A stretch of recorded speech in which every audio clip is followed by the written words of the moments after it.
जो हमारे दुख सुख में, हमारे मर्यादा में, हमारे संस्कारों में, शिक्षा के क्षेत्र में हमें आगे बढ़ाते हैं। तो इसीलिए गुरु महाराज को याद करते हुए गुरु महाराज की वाणी पेश कर रही हूँ। तालियों के साथ में आपकी आवाज होनी चाहिए। थोड़ा सा आप भी मेरे साथ में कीर्तन करिएगा, क्योंकि मेरे अकेले के कीर्तन करने से क्या पता भगवान आए या ना आए, इसीलिए आप सब भी साथ दे तालियों के साथ। गुरुदेवन के देव हो,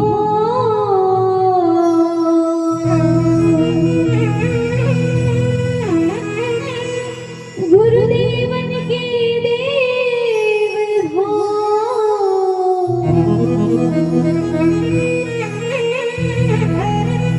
और आप बड़े झगड़ी,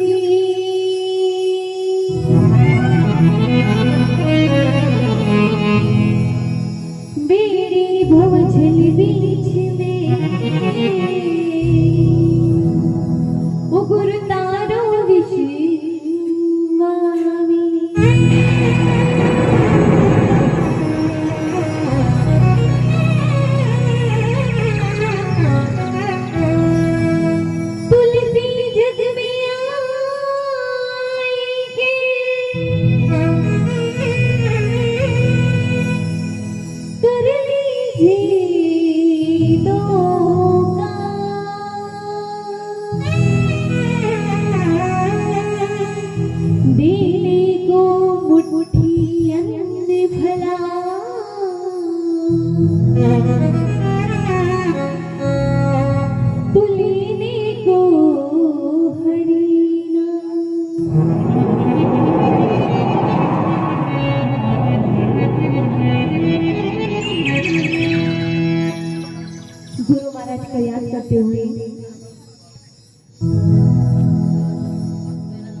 आज की भक्ति संध्या में आप सबने मिलकर और मार साहब गौतम लाल जी ने जो आयोजन रखा है, एक तो अपनी पुत्री और एक गुरुदेव के लिए।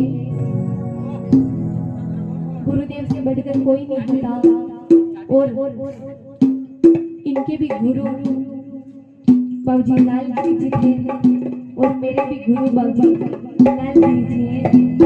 वो वैसे तो मेरे दादाजी थे, लेकिन दादाजी से पहले वो मेरे गुरुदेव थे। आप सबने आज इनको याद किया, तो आज मुझे भी उनकी बहुत याद आ गई कि जिस प्रकार से इनका यहाँ आना जाना होता था, और जिस प्रकार से ये आप सब उनके शिष्य थे, और इस गांव को देखकर मुझे भी उनकी आज याद आ गई कि उनका आशीर्वाद यहाँ पर भी था और मेरे पर भी था। इसीलिए वो मेरे दादा नहीं, एक गुरु के समान थे, जो सर्वप्रथम उन्होंने मुझे शिक्षा दी, और मुझे उन्होंने हमेशा से खाली 2 लाइनें भजन की दी थी, सतगुरु सामान्य प्रेम प्यालो पायो। लेकिन मैं उस भजन को याद नहीं कर पाई, क्योंकि वो भजन मुझे याद ही नहीं होता था। सोचा ये भजन मुझे नहीं आता है तो मैं याद कैसे करूं। तब इतना तो समय था नहीं कि मैं याद कर पाऊं उस भजन को। तो भैया को और मेरे को उन्होंने अलग अलग भजन दिया, जो मुझे याद आता था, जो वो मैं गाती थी वो भैया को देते थे, और जो मुझे नहीं आता था वो मुझे देते थे। उनकी 2 लाइनें सतगुरु सामान्य प्रेम प्याल पायो, वो मैंने उस भजन को बाद में याद किया, लेकिन जब भी मैं उस भजन को गाती हूँ तो मुझे उनकी याद बहुत आती है। उन्होंने मुझे वो 2 लाइनें दी थी और उस भजन को मैंने गाया, लेकिन आज भी मुझे वो भजन जो है वो प्रिय है। लेकिन मैं दादाजी की याद में, गुरुदेव की याद में एक भजन पेश कर रही हूँ।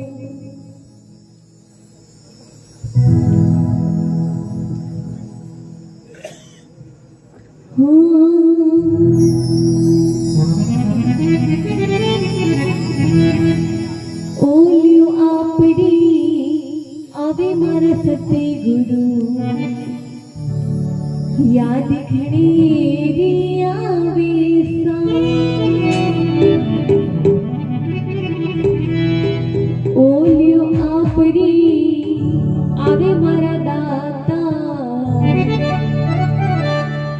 याद घणी आवे सा। 1 2 3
मेरी माता और बहनें वहाँ पर खड़ी हैं। एक बार आप इस प्रांगण में आए, क्योंकि ये सत्संग की महिमा नहीं होती, मर्यादा नहीं होती, क्योंकि ये सत्संग की झाजे में और हम बाहर या कहीं दूसरी जगह खड़े हैं तो वो होता नहीं है कि हम सत्संग में बैठे हैं।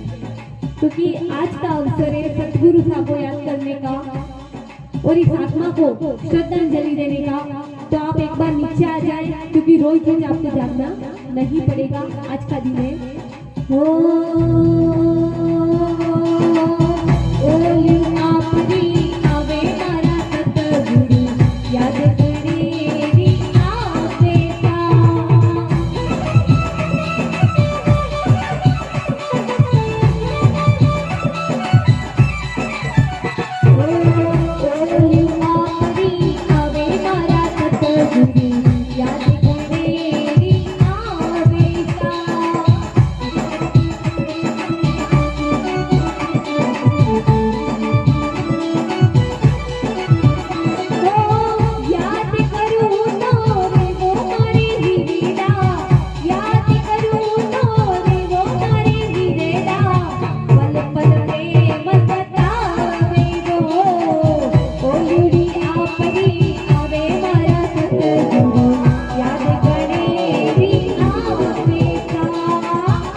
गाओगे तो लेकिन तालियों के साथ में सहयोग करना, जैसे मैं गा रही हूँ और आपको भी इसके साथ में कीर्तन करना है। और रही बात इस भजन की, तो ये गुरु महाराज और माता पिता का है।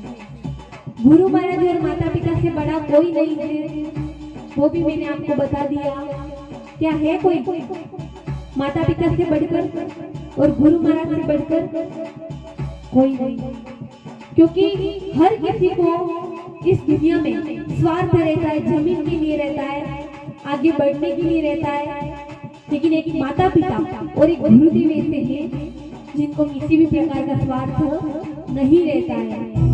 अगर गुरु महाराज ने आपको शिष्य बना लिया है तो उनके ऊपर एक भार चढ़ गया कि वो आपको चाहे मर्यादा की राह पर चलाएंगे, शिक्षा से आगे बढ़ाएंगे, तो भी वो आगे बढ़ा कर रहेंगे, क्योंकि आप उनके शिष्य बेटे के समान है आप। इसीलिए माता पिता कभी अनुचित नहीं चाहते और एक गुरु महाराज जो है वो कभी अनुचित नहीं चाहते। वो हमेशा चाहते हैं कि मेरा बेटा आगे बढ़े, मेरी बेटी आगे बढ़े और मेरा शिष्य आगे बढ़े। एक माता पिता है संसार में, वो चाहते हैं, माँ चाहती है कि जहाँ तक मेरी नजर जा रही है वहां तक मेरे बेटे की भी नजर जाए, इसीलिए वो हमें कमर पर बिठाती है। और एक पिता जो पूरे भविष्य की टेंशन लेके बैठता है कि मेरा बेटा आगे जाके क्या करेगा, वो बिठाता है कंधों पर। वो चाहता है कि जहां तक मेरी नजर जा रही है उससे भी ऊपर मेरे बेटे की भी जाए, इसीलिए वो हमें कंधों पर बिठाता है। इसीलिए माता पिता और गुरुदेव के लिए आप बिल्कुल भी कंजूसी ना करें, और जो भी इस सत्संग का आनंद लेना चाहता है वो अपने स्थान पर नाच भी सकता है, गुरुदेव की याद में। ओ आपनी आवे मारा सतगुरु याद गणेरी आवे सा।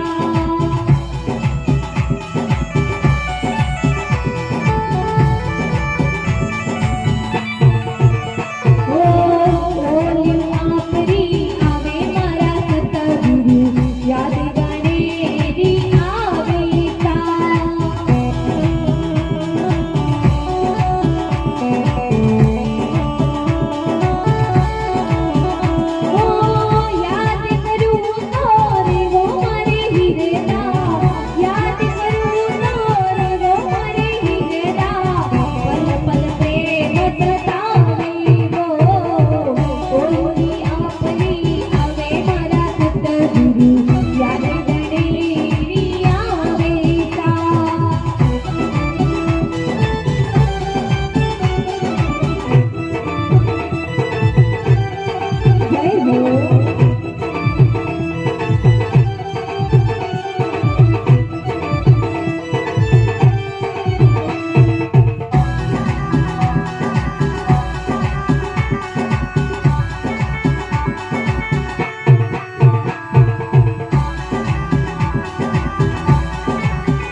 याद गणे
बोली सावरिया सेठ के, बोली अमर आत्मा के, बोली हरगी